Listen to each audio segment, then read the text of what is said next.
So we're flown to Brussels and we're here to have a look at the brand new Toyota Land Cruiser. Now this car celebrates 70 years since it came into production. And nowadays it just pops up a lot of SUVs of all different kinds. Crossovers, boxy ones that creates this feeling of you want to feel safe, you want to be big, and that's a new status symbol. But there are some models and some cars that represent something even deeper and that is a bit more motivated.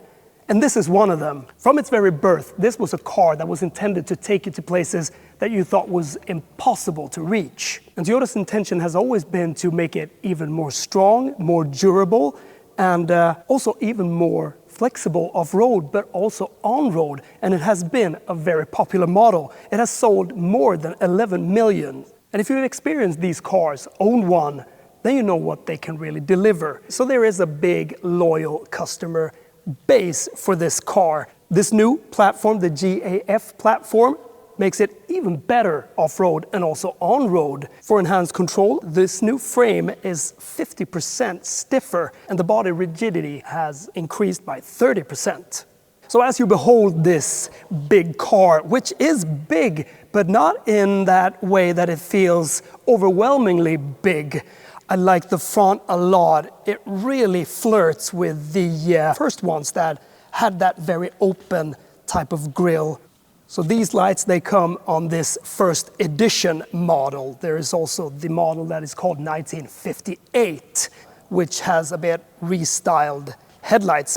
So of course, it's a bit plastic. You can't get away from that. Skid plates, of course, on a car like this, because you get over a lot of different terrains with this one.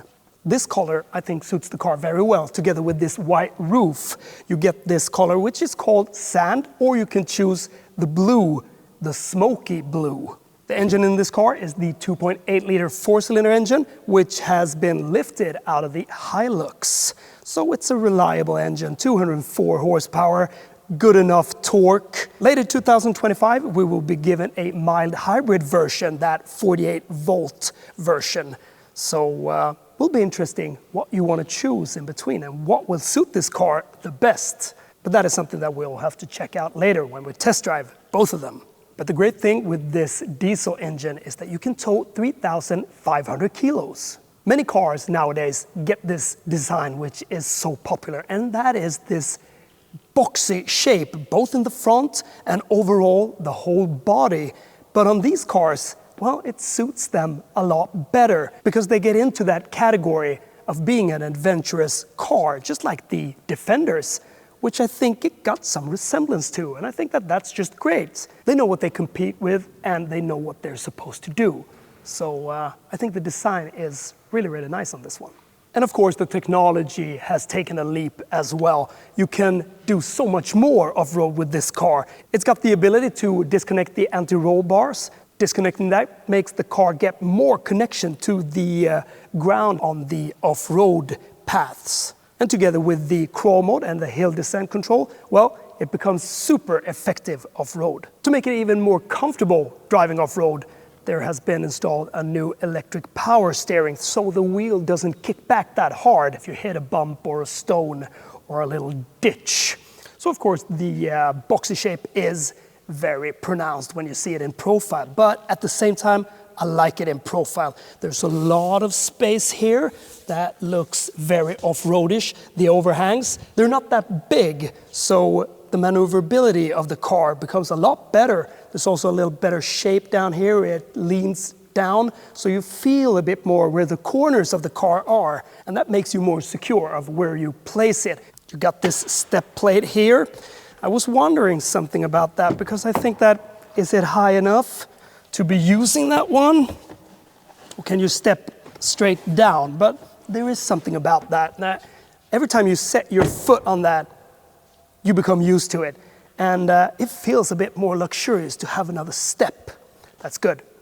Big chubby wheels. Works really good with these black nuances to this color. And I also like that white roof. It's like the top of the cake that sparkles a bit more.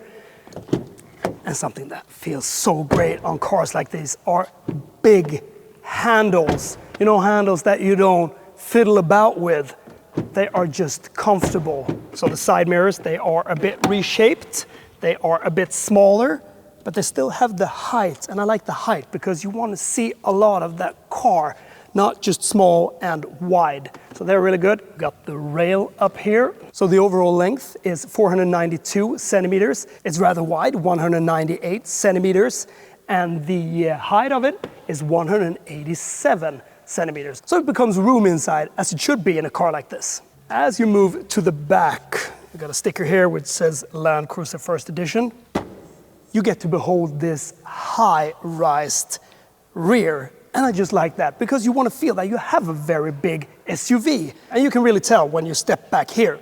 So the lights are really elegant, not too much. I think they're just beautiful enough on a car like this. It suits its overall look with this square shape. Some more plastic here, maybe a bit too nuanced, but this is more or less like a pre-production car, so it can be changed a bit until the final version will arrive on the market. What you got under here is a spare tire.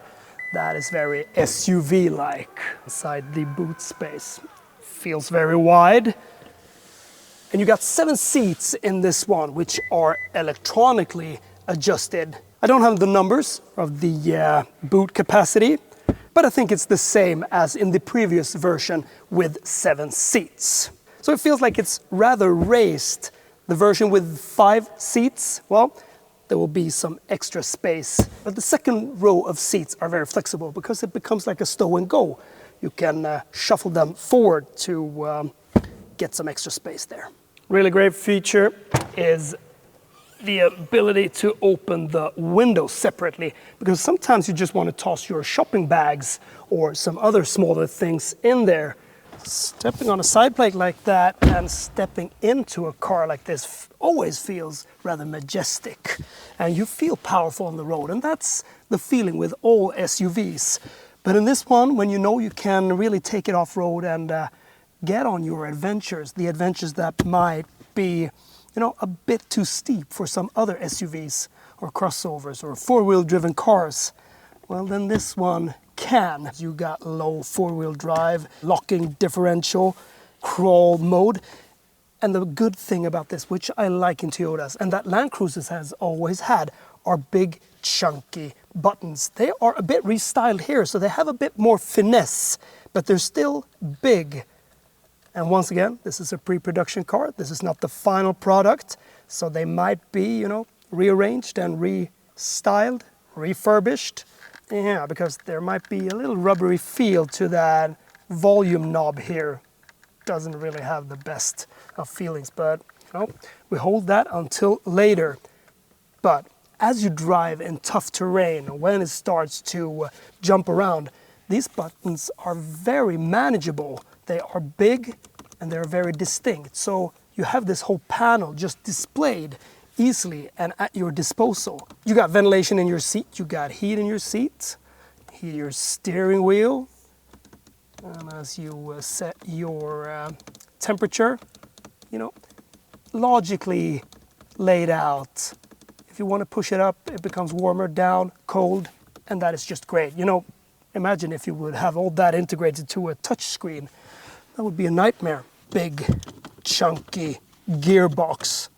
It's almost a bit too big, but in a car like this, it suits it rather well. But one thing that strikes me above the appearance in here are the seats. They are super comfortable. You can move about in them. Maybe they're a bit too flat, you know, they're not sporty. They're just like the best living room chair, in my opinion.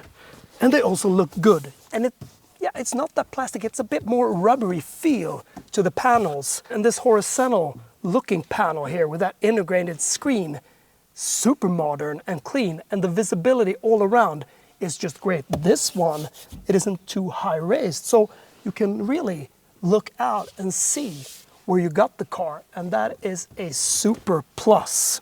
Armrest here in the middle. I like when they're big, so you don't knock your passenger with your elbow. Steering wheel, I've said before that I don't like Toyota steering wheels. I think, you know, more or less they're rather ugly.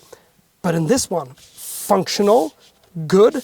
And this could almost be put in any of their sports cars, compared to how some of their sports cars' steering wheels looks at the moment. Got some paddle shifters here if you wanna go a bit more sporty, which I guess you won't. Together with this newly developed 8-speed gearbox, you got these classic handles up here for when it really starts to wiggle about. Okay, so as the ignition turns on, you got a very nice displayed cluster here with great graphics, really been updated. Feels like the Lexus style, and yeah, it's the same. They share that components, and I like this system. I think it works well, and it's very logic and intuitive. You know, as you get yourself into the menus, they pop up here to the right. Very simple and easy to understand. Got HDMI, you got some USB-C outputs here, and you got that induction charger. This big knob here, which says mode select on it. Then you can go from eco to normal to sport. Really good. I don't know what you should do with sport in a car like this, but it's there if you want it. And you got this SDM, which disengaged the anti-roll bars. But when we do a test on this one, we really need to set it off-road. Under here, you got a cool box, and it starts to blow cold air. So you can cool your drinks. You got 2 cup holders here, and it's very spacious up to the roof. So it's a very pleasant place to be. So great functionality in here, and it really expresses that rugged feel. So they've nailed it there, both to the feeling and to the eye. So I like it. Getting into the back seat, you know, this handle which you are provided with in the back seat, that is really good when you are stepping into the car, as well as you step into the driver's seat or the passenger's seat. Yeah, so the base seat, it's quite low. And I'm not that tall, 175 centimeters. Well, you can adjust the backrest, so that's good. They're very comfy, the seats in the rear. And there's good space to the front seat. You can stick your feet underneath the front seats rather easily as well.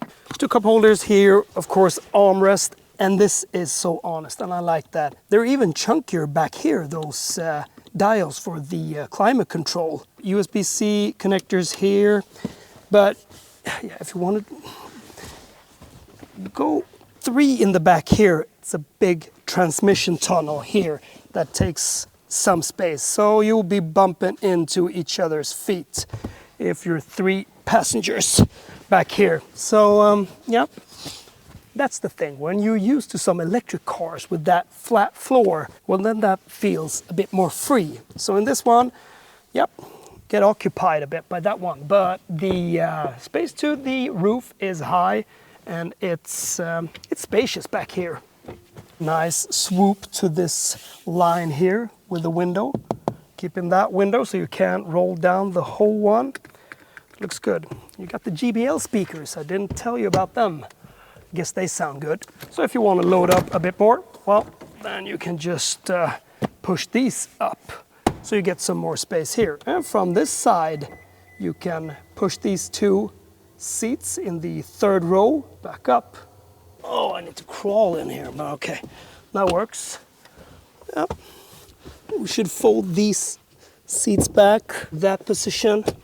Hope you can see me here. Yeah, it's mostly for kids back here. But you got these 2 extra seats in the rear, and that is just good. Taking the kids along, and what you can do is, oh, that is a bit different. You got electrical adjustable backrest in the 3rd row. What about that? That's really good. Cup holders here, 2 cup holders on that side, 2 cup holders on that side, USB-C. And you've got some handles back here as well. So you can take 7 people on a real rough and rocky ride.